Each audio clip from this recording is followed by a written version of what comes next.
In this lesson, we're going to talk about real numbers. We are going to save absolute value for a later date. So, if you think of the real number system, there are a bunch of numbers that comprise the number line. And this is what we should think of when we think of real numbers, the real number line. So if we look at all the numbers on the number line, we can start building sets that create the set of real numbers. So we're going to first begin with natural numbers. Natural numbers, well, if you think back to when you were a child and you started counting things, how did you count? Well, you had 1, 2, 3, 4, etc. These are your natural numbers. Your natural numbers, also known as counting numbers, are the set of the numbers we use for counting. And here are some examples. Now, the symbol that we use to represent natural numbers is an N with the special bar in it. Now, if we add the number 0 to the set of natural numbers, counting numbers, we get whole numbers. So now we have the set of natural numbers in 0, and they give us whole numbers. The symbol to represent whole numbers is this special W. And note some examples. Now, if we now look at 0, the set of natural numbers, and their opposites, so in other words, negative numbers, if we include negative numbers, we get the set of integers. So integers are natural numbers and 0, and the opposites of the natural numbers. And the symbol for integers is a Z with a special bar. So we're growing our sets of numbers to create the number line. Now, if we look at all the numbers that can be written as a ratio, a fraction of integers.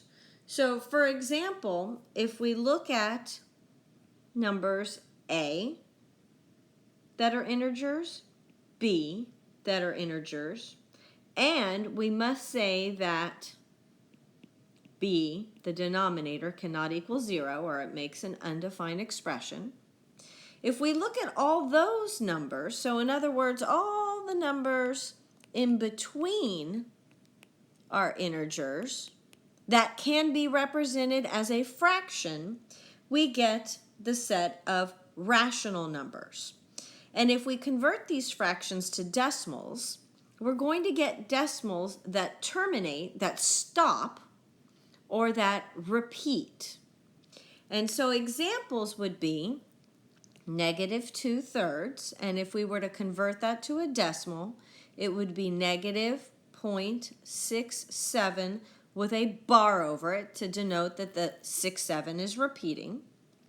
We can also look at the fraction, the ratio 2/5, which if we converted to a decimal is a finite decimal, 0.4. It terminates. And we can even look at whole numbers, which can be represented as fractions with a denominator of 1. So these are your set of rational numbers, represented by the symbol Q with a bar. Now, if you look at the set of numbers that can't be written as a ratio of integers, can't be represented as a fraction, you're going to get the set of irrational numbers.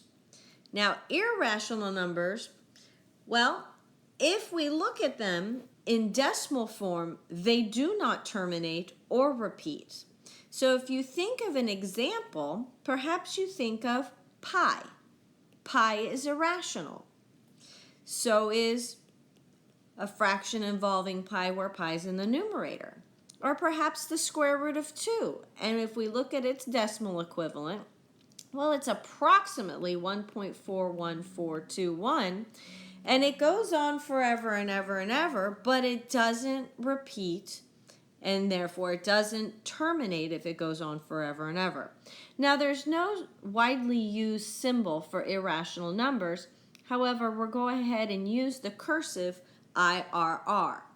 So if we look at these rational numbers that contain integers and whole numbers and natural numbers, and we combine those with the set of irrational numbers, we're going to get the real number line, the set of all real numbers. So the set of all real numbers are either rational or irrational numbers. They're all the numbers on the number line. So the entire number line, the real number line. And the set of real numbers is represented by the letter R with that special bar.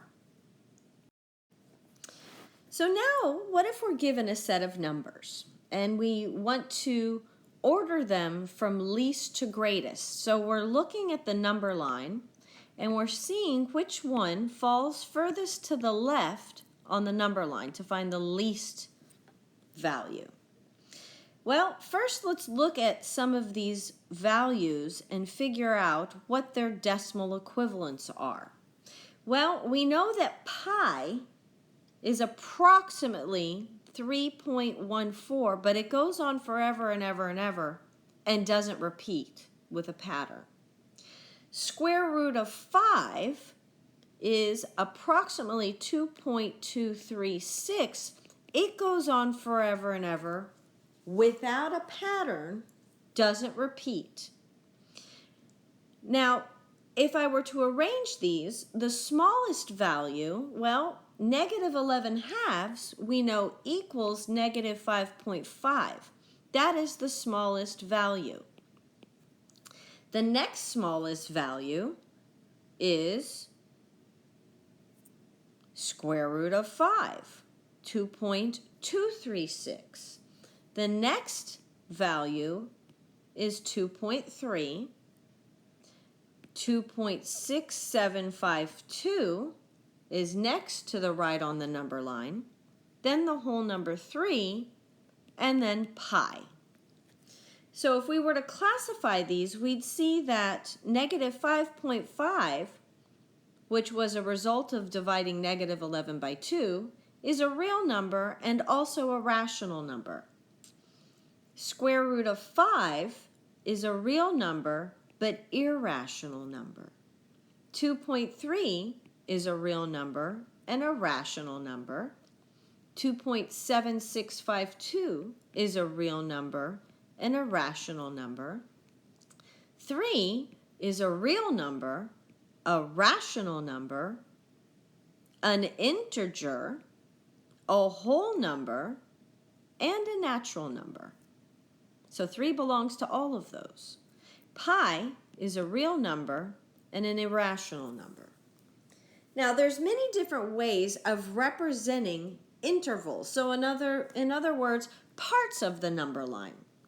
So if you are given it in words, can you convert it? Can you represent what's being described, the set of numbers, on a number line, visually, in interval notation, and as an inequality?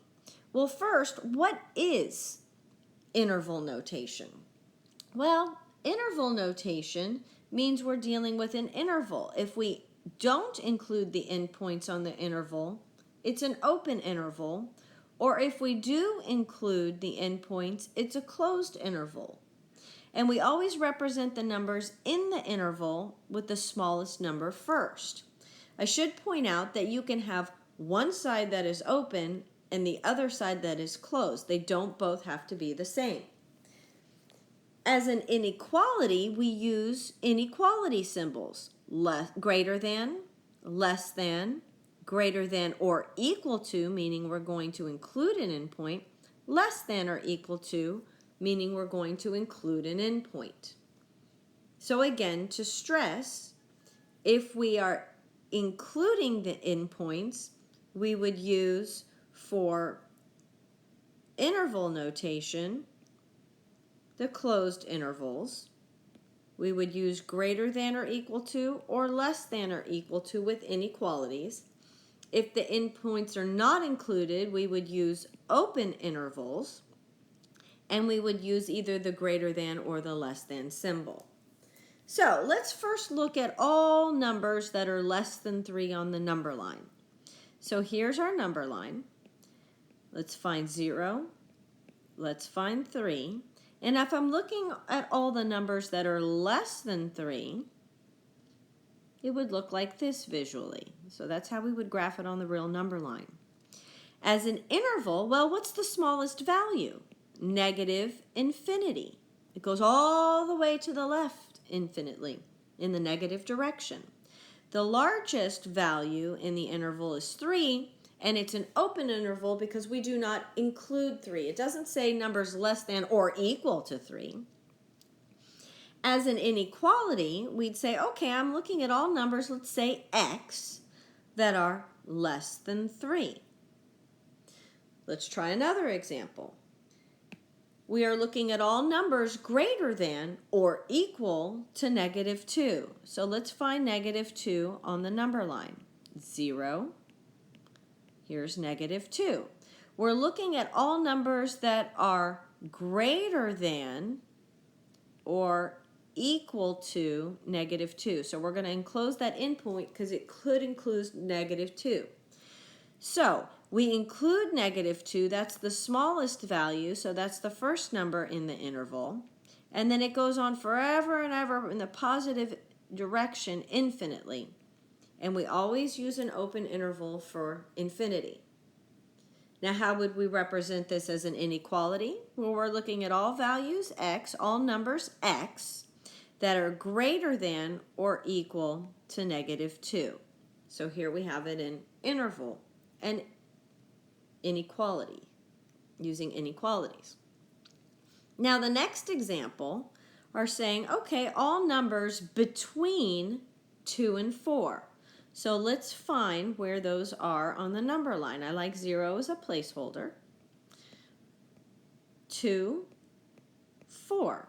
Now I'm looking at all numbers between 2 and 4, not including those endpoints 2 and 4, but between. So we would use open interval, the smallest value is 2, largest value is 4, again open interval. So how would I represent this using an inequality? Well, this would be a compound inequality, an extended inequality.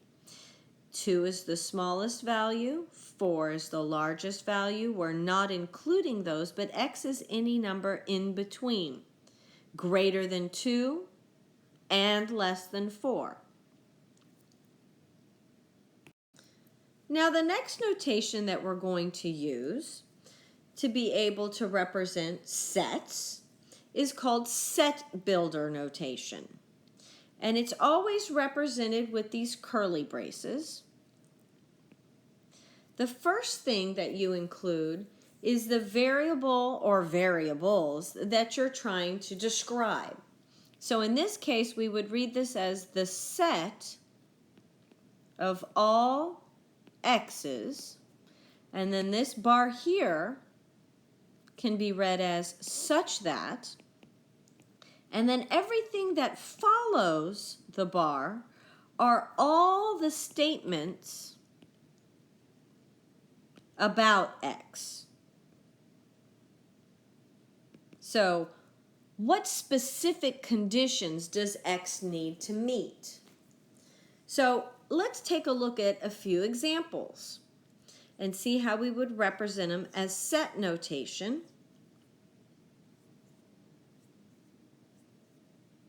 Actually, not as set notation, but in two other notations. We're going to look at roster notation, where we just list the numbers, and we're going to look at interval notation, which we've talked about. Now, I like to draw pictures where I can to help me understand what I'm looking at. Visualize the numbers first. If I'm looking at all real numbers, so I'm looking at the number line, I'm looking at all real numbers except 1. So I'm not going to include 1, so I have an open circle on 1, but I'm looking at all other real numbers except that. So can we list all those numbers? No. So therefore we have no roster notation. We cannot list all of those numbers. It's infinite. Now, can we represent it in interval notation? Sure. The smallest value is negative infinity, and remember we use an open interval for infinity. Then we go to 1, but we don't include 1. Or it could be any of the numbers on the other side of 1, to the right of 1 on the number line. So or, we use the symbol for or, 1 to positive infinity. Now let's take a look at all the numbers within 3 units of 2.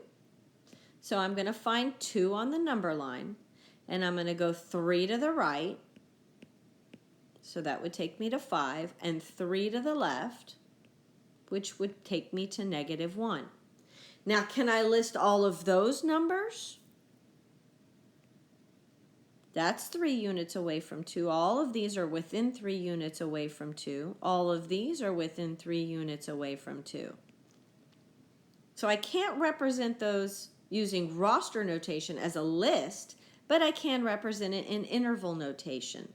The smallest value is negative 1, and it's included, so it's a closed bracket, closed interval. And 5 is the largest value, so I'm going to put 5 as the second number. And again, it includes it, so I'm going to close the right-hand side of the interval. Now let's go ahead and take a look at all positive odd numbers. Well, if I were to visualize that on the number line, I'd say, okay, positive odd numbers, that's 1, 3, 5, and I could keep going forever and ever and ever. Now, can I list those? Sure. 1, 3, 5, 7, and then I'd put a comma and 3 dots to show that this goes on forever. This is an infinite list, an infinite set. Now, can I represent it as an interval? No. These are discrete little points on the number line. This is not an interval, so there is no interval notation. We can't write it as an interval. So now let's look at another example. Let's look at all the numbers less than or equal to 4 and use that information to visualize first. All numbers less than or equal to 4. So less than or equal to, we fill in 4 and then shade to the left for less than. Interval notation, well, the smallest value is negative infinity. 4 is the largest value in that interval, and it includes it, so I'm going to close the interval on the right.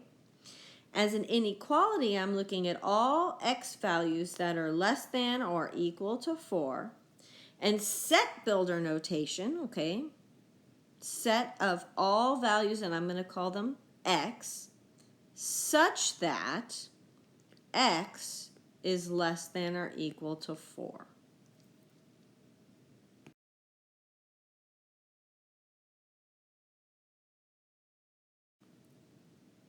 Now on this slide, we have the properties of real numbers. This chart can be found in your book. So I want you to go to this section in the book, and I want you to complete or come up with examples or look at their examples and populate this column, this last column. So, commutative property of addition, and you need to know these names and be able to recognize this. So when you're changing the order when adding, it doesn't affect the sum. So I want you to come up with an example. See, the order doesn't matter. Order doesn't matter. A plus B equals B plus A. Now the commutative property of multiplication says again, now when we're multiplying, order doesn't matter. A times B equals B times A. The associative property deals with grouping. So whether you're grouping a sum or grouping a product, changing the grouping when adding doesn't affect the sum. So as who you associate with is what I normally think of for the associate property. We have a group here, it's equal to the sum of with this grouping. And same thing here in multiplication. The distributive property you should recognize, well, if you have a term multiplied by a parentheses, you have to distribute what's on the outside of the parentheses to each of the terms inside the parentheses. The additive identity property says that 0 can be deleted from a sum. So if you add 0 to anything, you get back what you started from. Or if you add something to 0, you get what you're adding to 0. The multiplicative identity property says that you can multiply anything by 1 and it doesn't change the value. So anything times 1, well, we should say non-zeros, or we get the same answer, equals 1 times that value. The additive inverse property says the sum of a real number, say A, and its additive inverse. So here's the key, the additive inverse, the opposite, gives you 0. A number and its opposite, when added together, gives you 0. The multiplicative inverse says that the product of a real number A and its multiplicative inverse, 1 over that value, equals 1. 1 over a real number times the real number, that number in the denominator, again, we're not looking at 0 in the denominator, equals 1. The closure property states that when you combine any two elements of the set, the result is also included in the set. So adding two real numbers, you're going to get a number that is in the set of reals. So look in your book, whether the hard copy version or your electronic version versus my math lab, and try to come up with examples. See the ones in the book or use the meanings to come up with your own examples.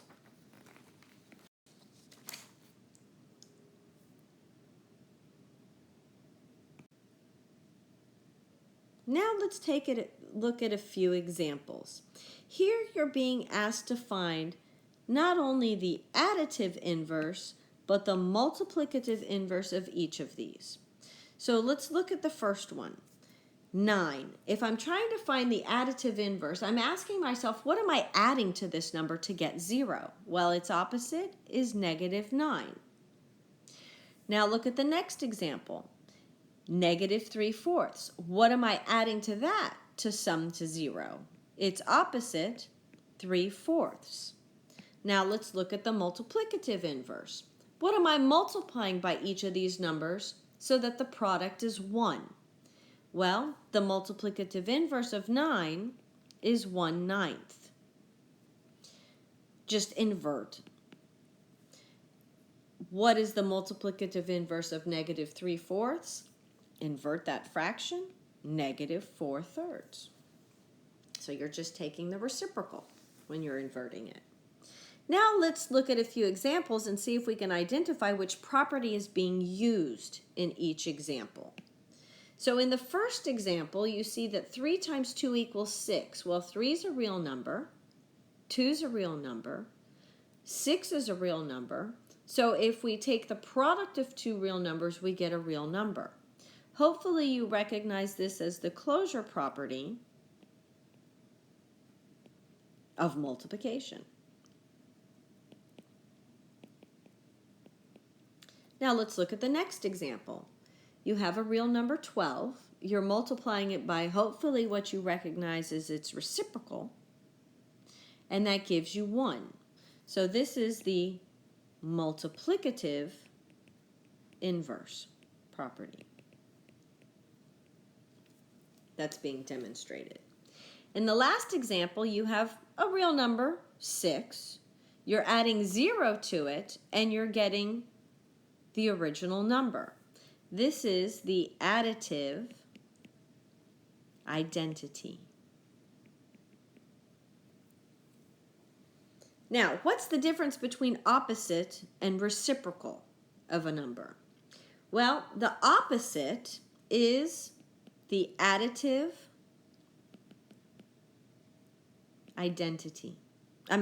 inverse. The additive inverse. So 3 and -3 are opposites. The reciprocal is the multiplicative inverse. So we have 3 and its reciprocal is 1/3. Adding these opposites gives us 0. Multiplying these inverses give us 1. Now look at the next 3 examples and let's see if we can figure out if they're sometimes true, if it's always true, or if it's never true. So we can think of examples of where this would work and where this wouldn't work. Maybe come up with a counterexample of when properties work. But let's look at these specific examples. We know that the value of B is 3. So A times 3 equals A. Is this always true? Well, I can think of examples where it's not true. What if A is 0? 0 times 3? Well, that does give me 0, so that's true. Is there a time you can think of when this is not true? Well, what if A were 1? 1 times 3 is 3. Well, that's not true. So this is sometimes true, representing the closure property. Looking at the next example, well, if we're looking at the left-hand side, hopefully you'd want to distribute that and recognize that you do in fact get 3A plus 3. So this is always true, and this is the distributive property.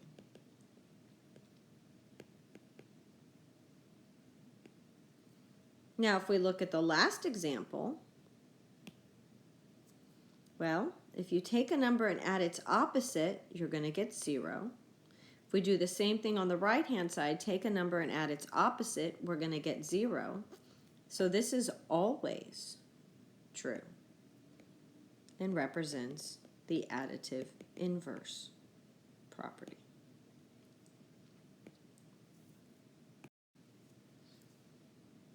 Now on this last page, we're going to look at the intersection and the union of two sets. So the intersection of two sets, let's say set A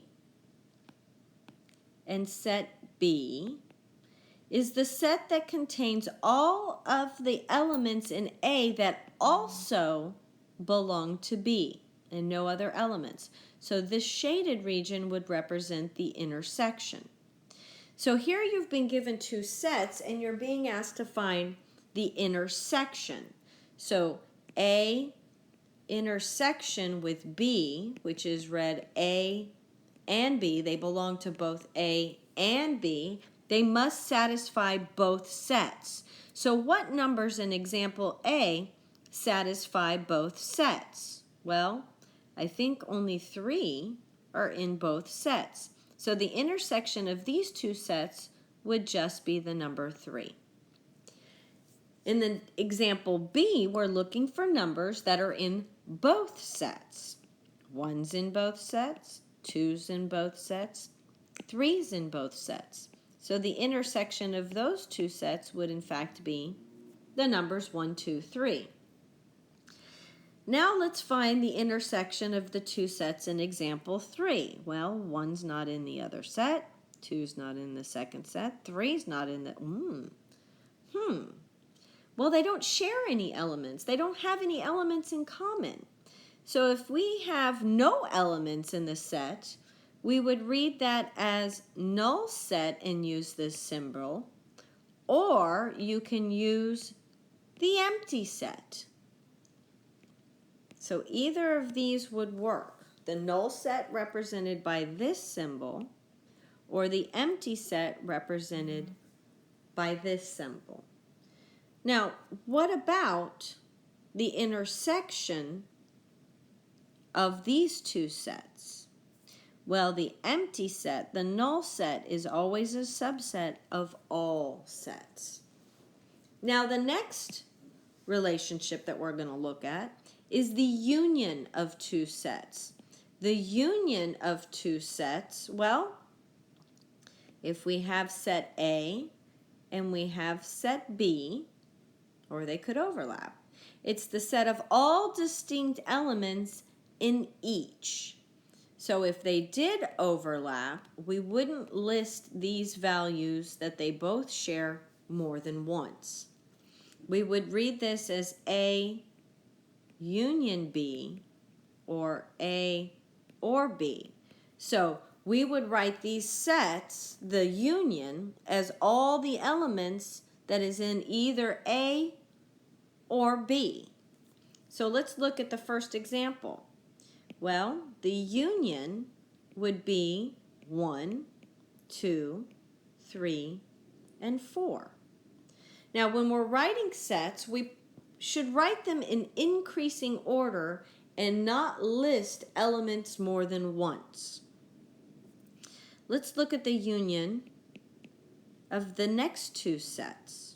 Well, they would just be 1, 2, and 3. Again, we list the elements in increasing order and don't repeat numbers. Now, what about the union of the next two sets? Well, 1, 2, 3, 4, 5, 6. And what about the last example? Well, the union would be 1, 2, 3. Now, there are two symbols that you should be familiar with because they will be used in math throughout your mathematical career. This first symbol looks like a little E, and it means is an element or member of. So, for example, we can say 1 is an element in the set 1, 2. Or 3 is an element, in the interval, I should say interval, 1, 7.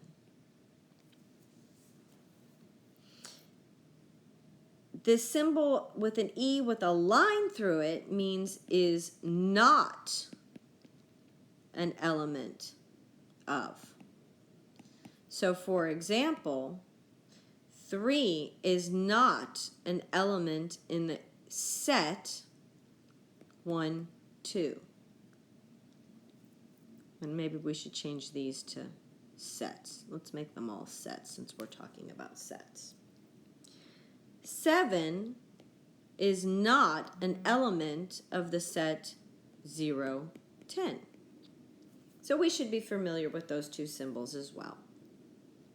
If you have any other questions, you should look in your book in chapter P1, where we discuss and